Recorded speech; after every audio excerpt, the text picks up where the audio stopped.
There's few things that you hate to do when you're, a dad and a husband, and that's for the wife to come up to you with a list of things that need to be done. It's all right if there are things that are not important. Right. I never thought, though, that this would happen. Sherry's trying to get the house ready for the holidays and all this and has a million things going on. And about that time yesterday, Sherry comes up to me. She says, "Oh, you're home early." I said, "Yeah, I got home early because I thought we was going to get the Christmas tree."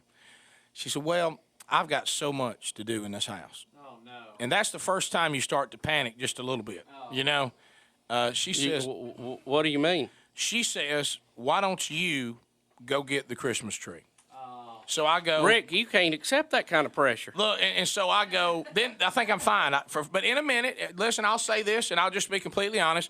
At one point, I panicked, and then in the back of my mind, I pictured myself in my, evil SUV, with a crashed-in front end to where it looks like I get outdoors a little bit, that I refuse to fix. And I thought, I'll be out on the town by myself, away from small children, away from housework, if I'm just in the way on housework, and I'll kind of make a day of it, and I'll go and casually get a tree.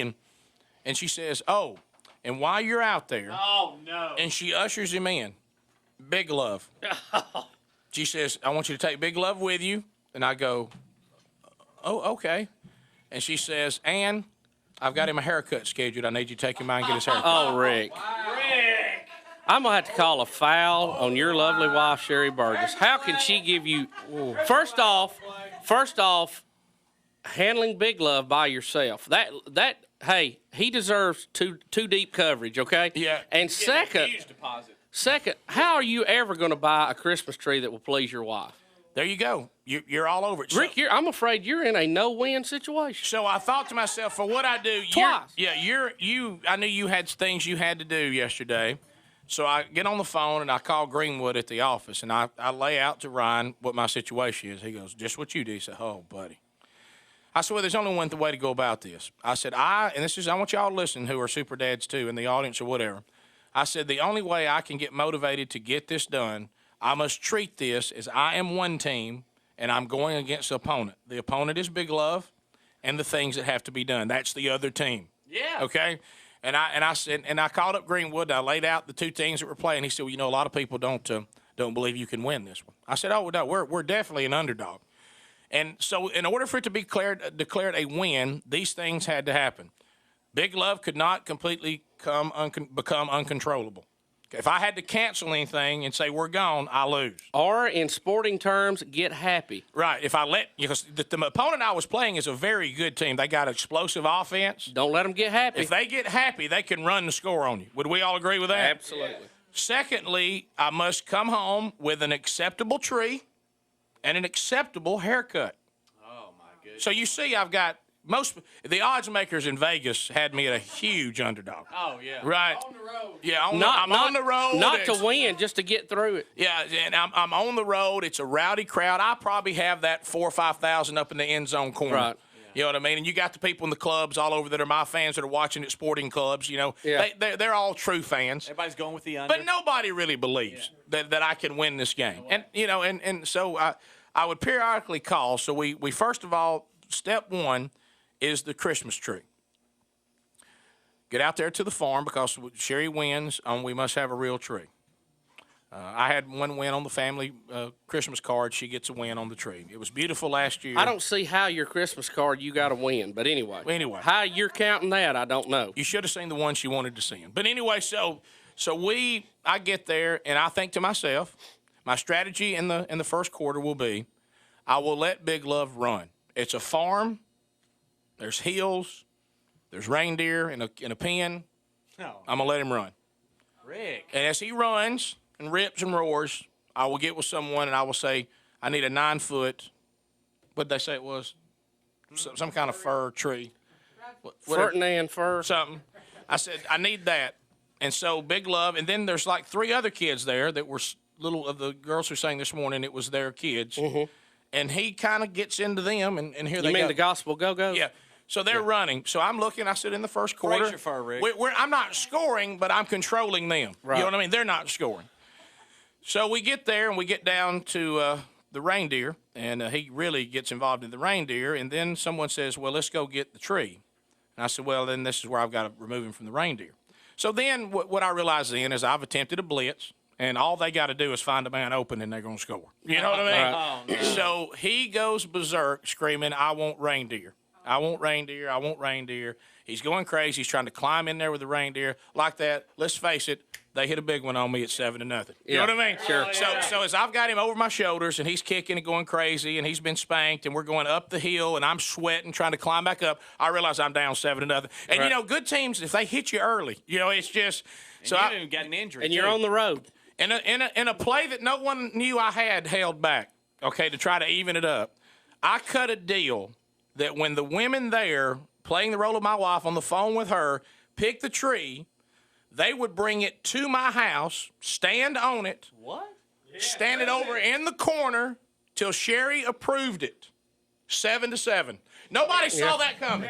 You know what I mean? Now, how much No. did that cost you? Well, who cares?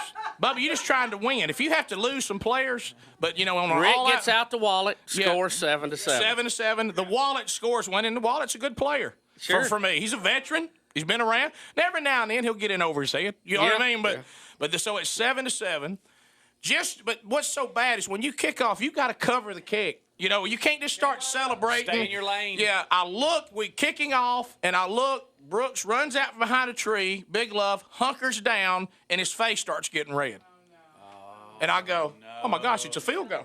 You know what I mean? Before I know it, they've returned it out to field goal range. He's pooped in his pants, and then I realize I didn't bring a diaper bag. Oh, Oh, my God. 10-7.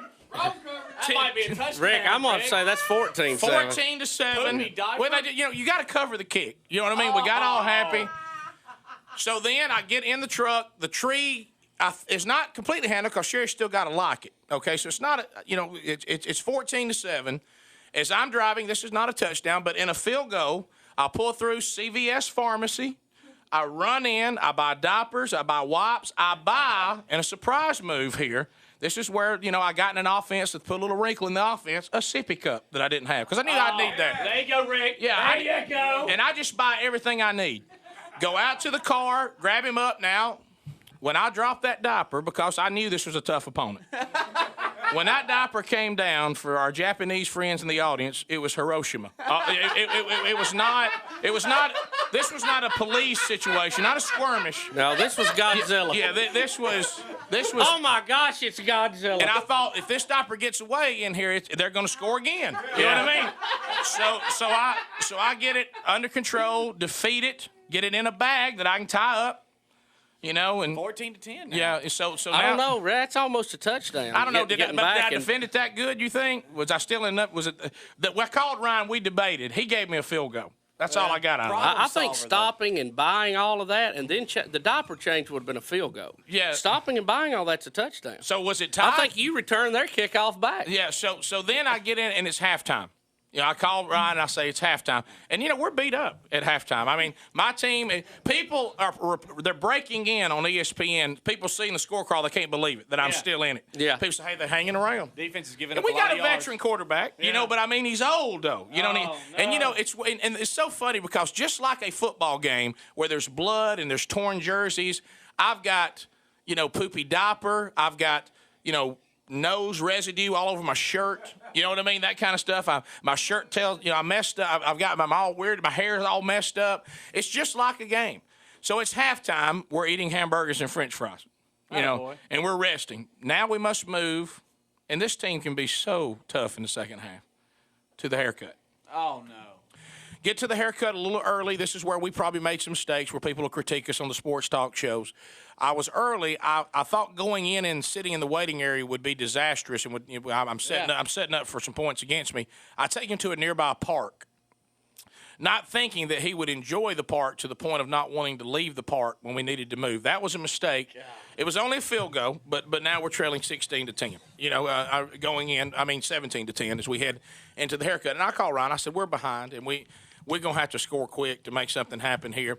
So It has the potential to get out of hand oh at yeah, this point. big time. So really, with no one really expecting this, I start out and I go and I said, we got to get down the field and we've got to get a score here. So we go down and walk in. No one expects it. She puts him up in the chair. He's just about to start he hadn't gone to the spin move, but his protest when out of nowhere. And this was one we put in. I run a fumble rooski. I produce M&Ms. Nobody saw it coming. Oh, Rick. No, nobody. We didn't show it all week in practice. No one knew anything about it. He loves M&Ms, and the cutting begins before he knows what's happening, and he's eating M&Ms. We tied up 17-all. Yeah. And I mean, look, it's late. It's late. We're limping into the fourth quarter. We're tired. We're beat up. We're playing. But you're tired. We're playing in the Bubba. They just have so much offense. You know, it's just keep them just contained. Don't celebrate too much. No, well, you got a kickoff. Celebration was tough. It was we get there and we get inside and it's tied up, and about that time out of nowhere, and we should have saw it coming. The M&Ms ran down before the haircut was over. Oh, Rick. And about that time, this had never been done. Not just the Big Love spin move, where I'm out of this chair, a standing spin move. What? Got his feet under him. I know. We watched it all week. Sometimes when you watch film and you know what they're going to do, if they just execute it, it really doesn't matter. Nothing right? you can do about it. And he executes a standing spin move, completely just destroying, losing the covering, hairs everywhere, hairs sticking to me where I had the M&Ms. And they go up 24-17. And I'm like, well, it's late now. There's no hope. But I had something he had nobody even knew about. We get him wrestled down. This time I go with holding both arms, set him down. I just said, you cut. Now, when you do this, you've got him how, Rick? I've got him completely in like a straitjacket. I'm now holding him in a bear hug. So he's sitting on you. Yeah, I've got him back down. I said, just start cutting. So she starts finishing it up, and about that time, just when he's about to get out of control, we're going down the field. We're going to have to throw because time's running out. Out of nowhere, I come up with a sucker that I had hit. I held it to the very end. No one knew it. We go in. Now it's 24-23. 24-23 to finish the haircut. I'd make a decision because I know if we go into overtime, they're going to beat us. They're just too good. Would you agree? Oh, yeah. You gotta try to win it now. I call for the electric buzzers. The what? I call for the electric cheers. We go for two. I love it because I'm going for the win. I call. Now, keep in mind, I'm either going to be heralded as a genius coach and quarterback, or I'm going to be dogged by every sports analyst all across the country for not tying it up and going. I didn't think we had a chance in overtime. Okay, because see those electric shears, it could gap the hair with pictures being the next day. Sherry comes in, and I'm beat. They end up just running away with it at the end. Everybody goes crazy. It's bad. The shears appeared to work, but it was under review. What? His hair, we get out of there, it's finished, but we're not sure if the haircut's right. So I call Ryan. I said, we just went for two. To me, it looks like we broke the plane. It's under review. So we knew then Sherry would have to see the haircut, approve it before it was declared 6. She's upstairs in the booth. Right, before 8. Right, Actually, yeah. So we get in there, and I bring him home. He comes, and his hair's a little tasseled, and I keep asking because Ryan's waiting to hear who won. I said, do you think his haircut looks pretty good? You know, and I'm beat up. I got stuff all over me. And tree branches, hair, M&Ms. Yeah, reindeer dung. And she goes, yeah, that looks pretty good. What? She said, I'll need to get him in here in the bathtub, really, before I can tell. So it's still, and people are talking, people are going, well, how time long they got to review this? You know what I mean? So then. If it's inconclusive, they can't overturn it. Right. So we get in there, we wet the hair, it looks good. Just when I'm about to call Ryan to tell him I broke the plane, Ryan goes, has she approved the Christmas tree? Oh, Ryan. So I have to sit for another hour. Christmas tree comes in. Christmas tree, just when the referee comes out, he's got his mic on. After further review, she goes, it's not as good as last year's. And I go, we're beat. That's it. We didn't get in. She goes, but I'll tell you what, that's a great tree right there. You did a good job.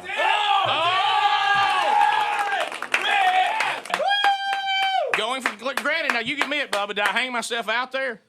I mean, I was hung out there. Going for 2 was a risky call. Rick! Yeah, and what I pictured was the 5,000 people who traveled with us. Very excited. Are going, trying to tear down the goalposts. Trying to get a piece of the bush in there. And sports bars everywhere, they're jumping up and down. They're going crazy. You won 25-24. That's huge. I mean, actually, that was a tough one. 25-24. Rick! Woo! I know. It's we're beat up, though. We're beat. Playoffs, we don't look good. We just got so many people hurt. But we're in. What's your next game? Oh, I hope it's not out there. I hope it's no time soon. No, but you're going to have some rest, aren't you? You don't have to play again real quick, do you? I hope not.